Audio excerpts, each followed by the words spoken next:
Hi, my name is Elin Gare. Welcome to my home.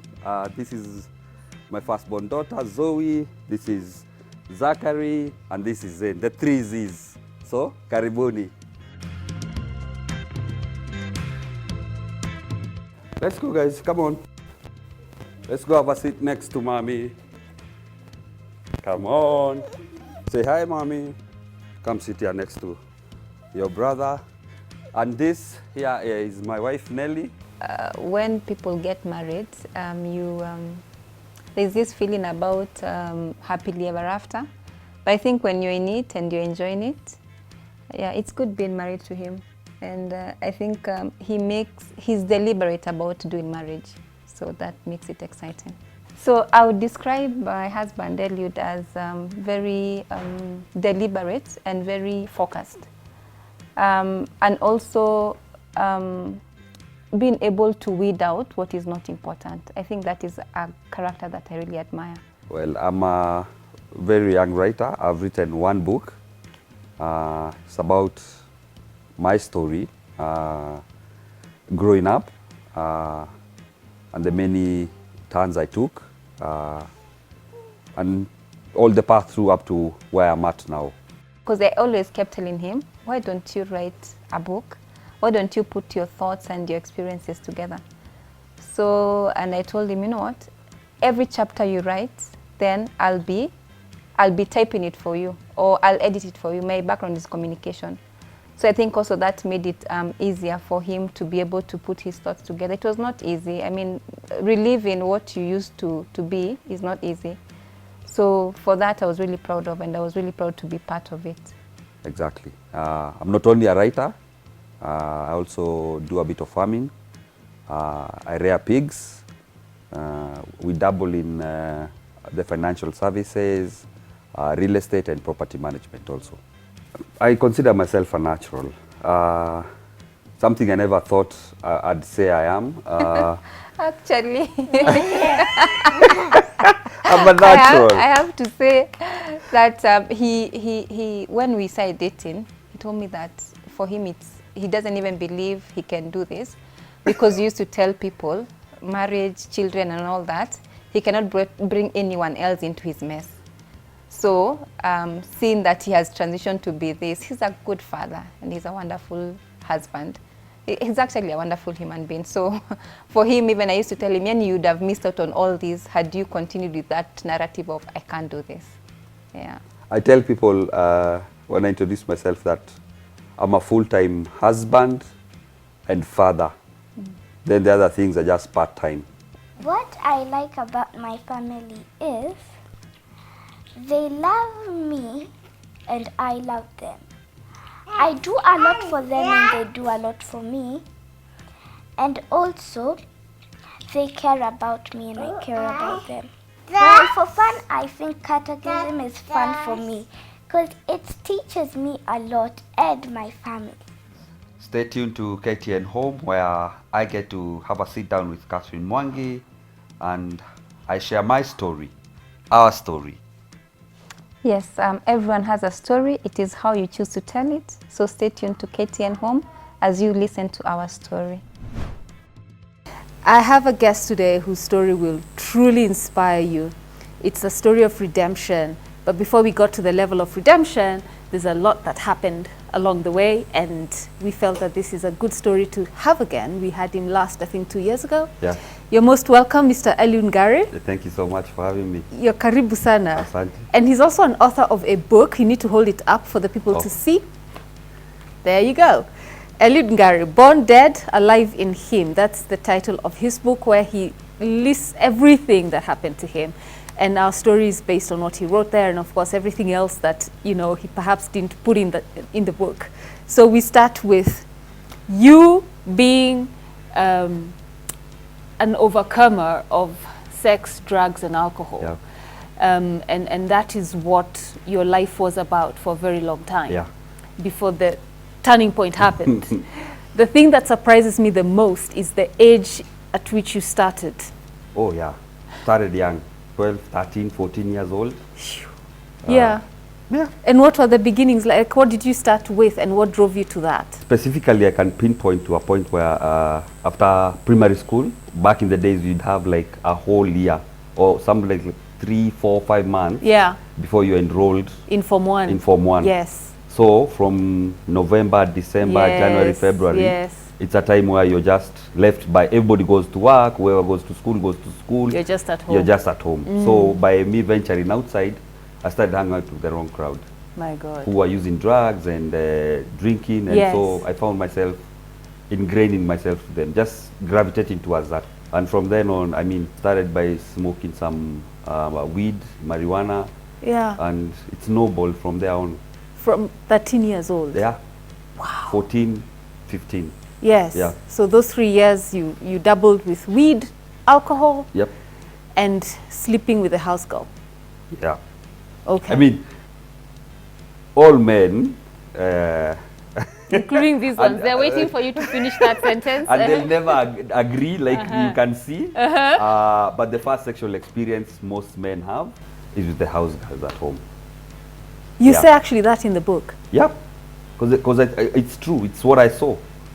So It started like that for me and all my friends and even older men. I mean, I remember one day walking home after, I don't know, we were coming from the showground, ASK shows, and we walked home late in the evening, and a neighbor of ours was at home with our house girl, who was way older than I was. You know, it never hit yeah. at that time what was happening. Yeah. But I remember my folks being very angry at the guy. So, I mean, So how does a 13, how old were you when you started that? that's actually when I was in class 7, about 13 years old. Class 14, 7? yeah. So how does a class 7 boy manage to speak to the house help to sleep with him? I don't know how it happened. She was young also. Okay, but not class 7. But not class 7, yeah, you know. Plus, I guess also the whole thing of being bored and, you know, she's at home all the time. Yeah. So I'd rush from school, Yes. lunchtime, leave very early, run all the way home before my siblings came to do the do. Yeah. Then afterwards, when they came, I'm seated, I'm eating. Then I'd stay back a bit. They'd leave before me. I mean, just sneaking around. And that is how your sex addiction started. Yeah. Yes. But then even before then, there was a lot of pornography we were watching Yes. at that early age.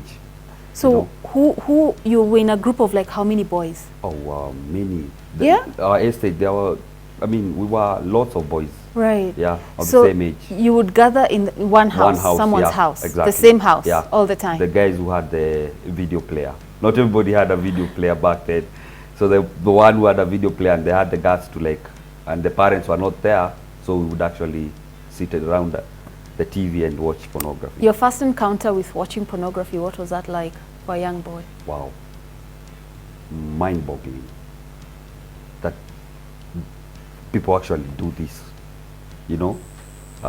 And then it's at adolescence, so the thoughts, the feelings are there, okay? So by watching that, I was like, oh my goodness, you know? Yes. This actually happens, Yeah. you know?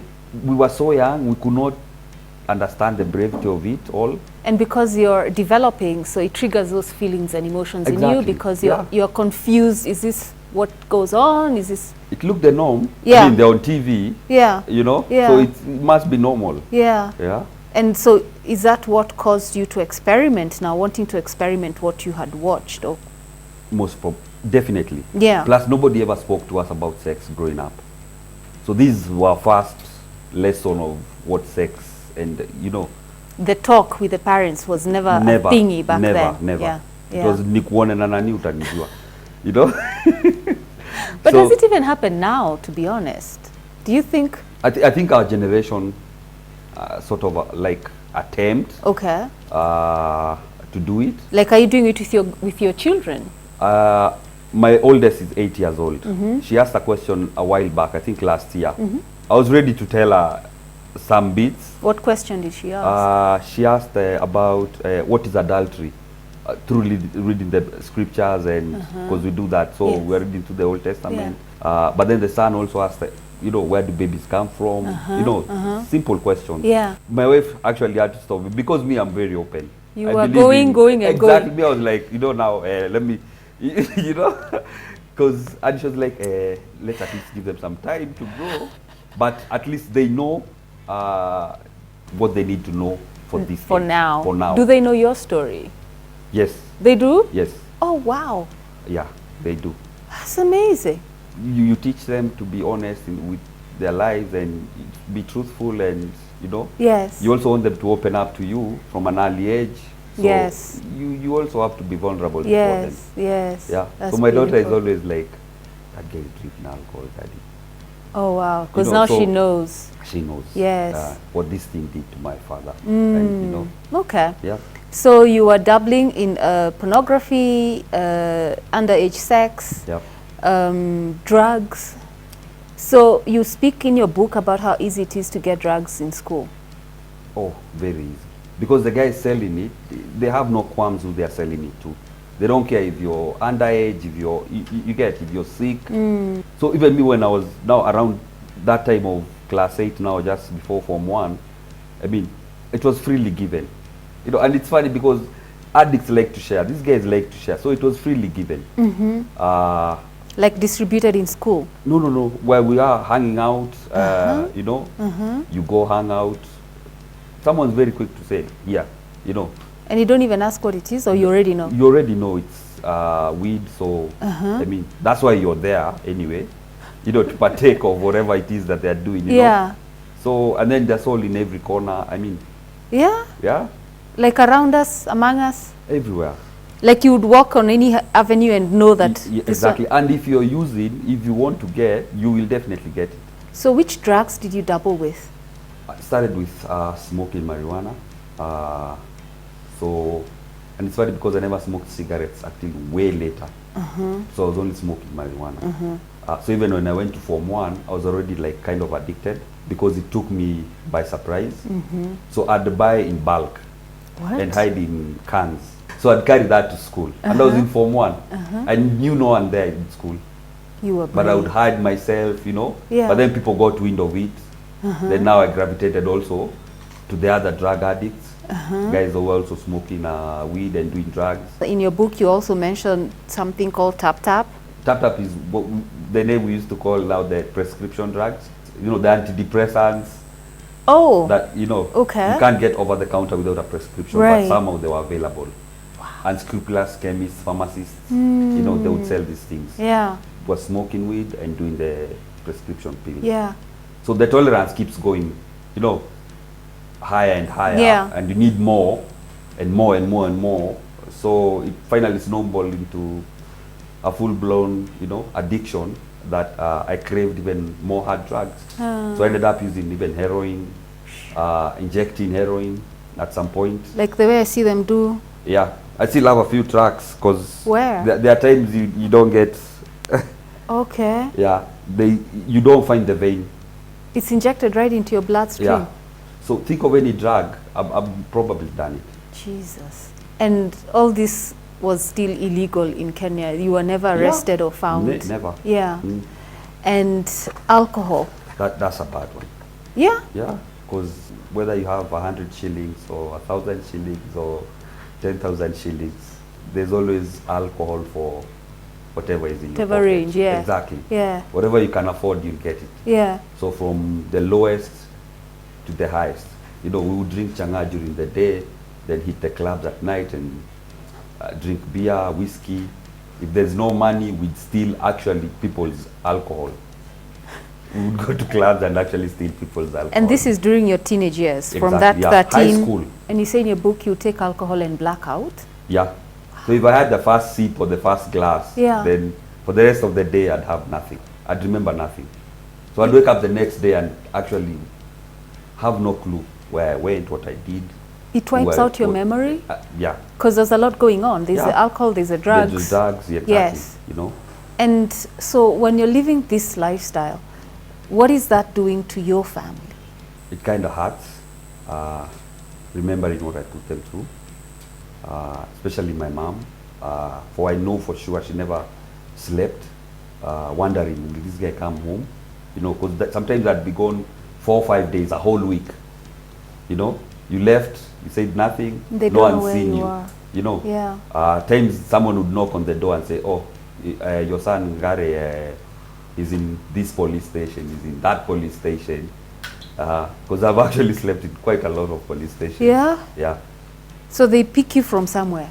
Not even pick me up. In my blackouts, you know, now I'm on autopilot.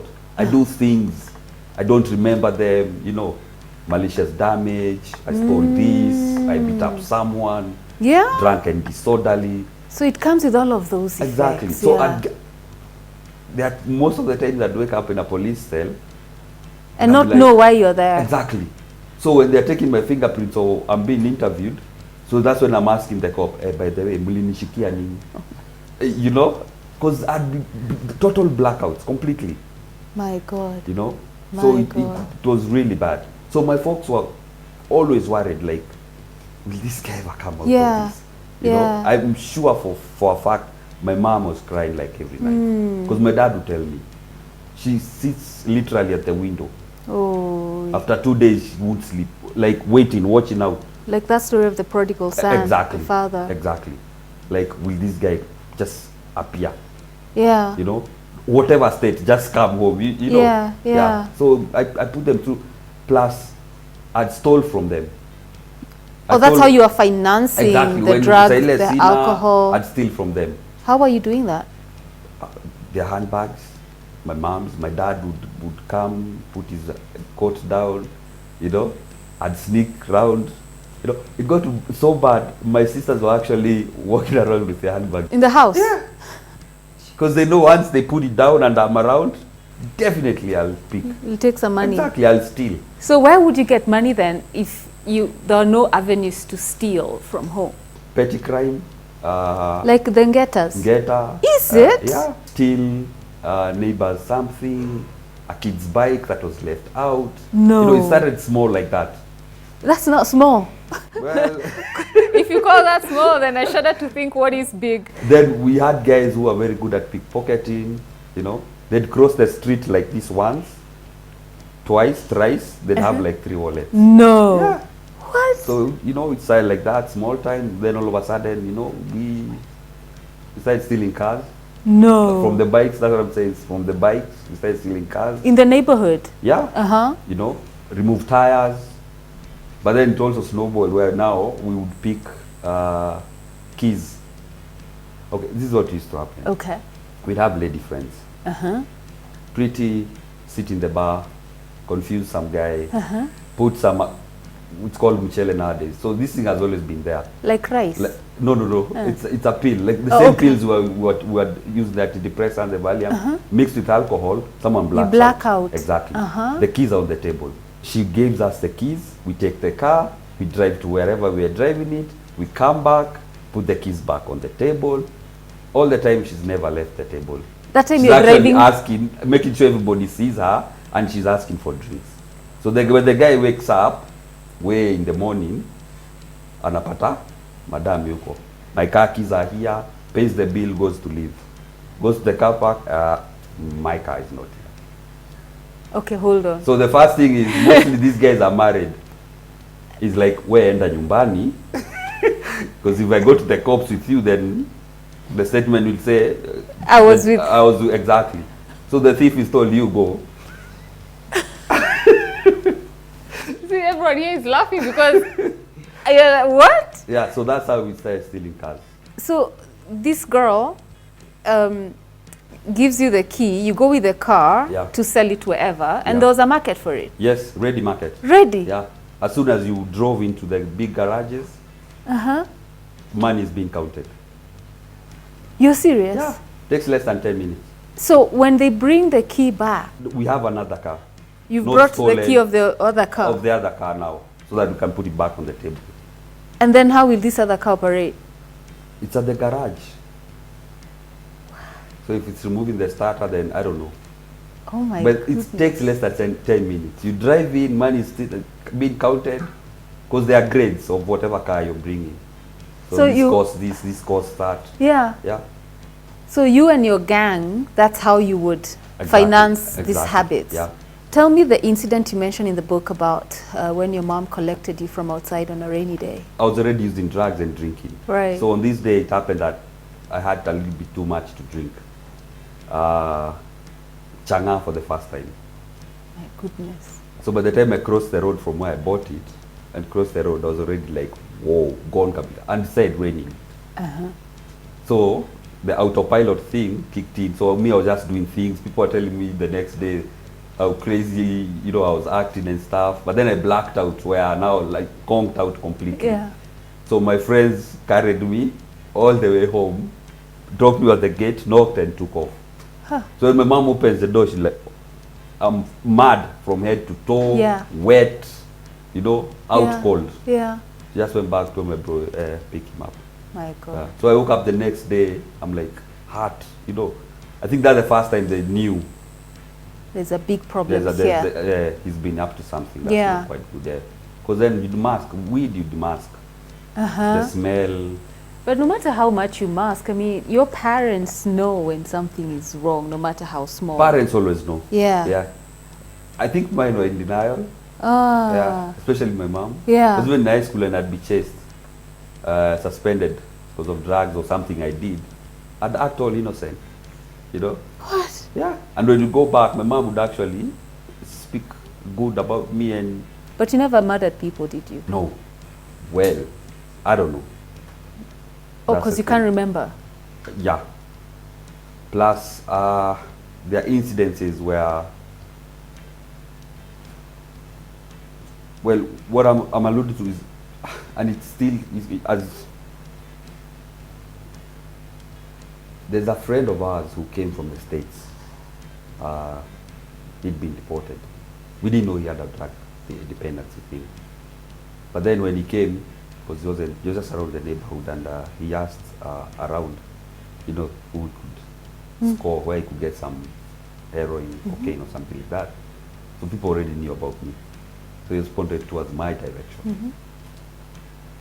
So I would say in Kenya, I'm the guy who was his plug, his connect. And we became friends. Because obviously we are using it. From the money we'd sell cars, we had a lot of money. I'd have like 200,000 shillings back then and complain how broke I am. And that's just money in my pocket. So we would go to Mombasa, we would pick a city, a town, Machakos, wherever, for the weekend. So we had a trip to Mombasa.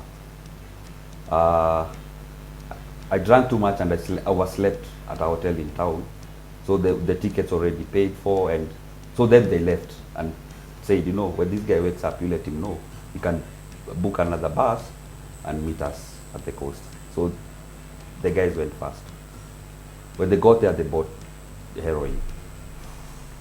And they kind of like got bad heroin. There's good and bad. Some that can kill you instantly. I think it was very, very pure.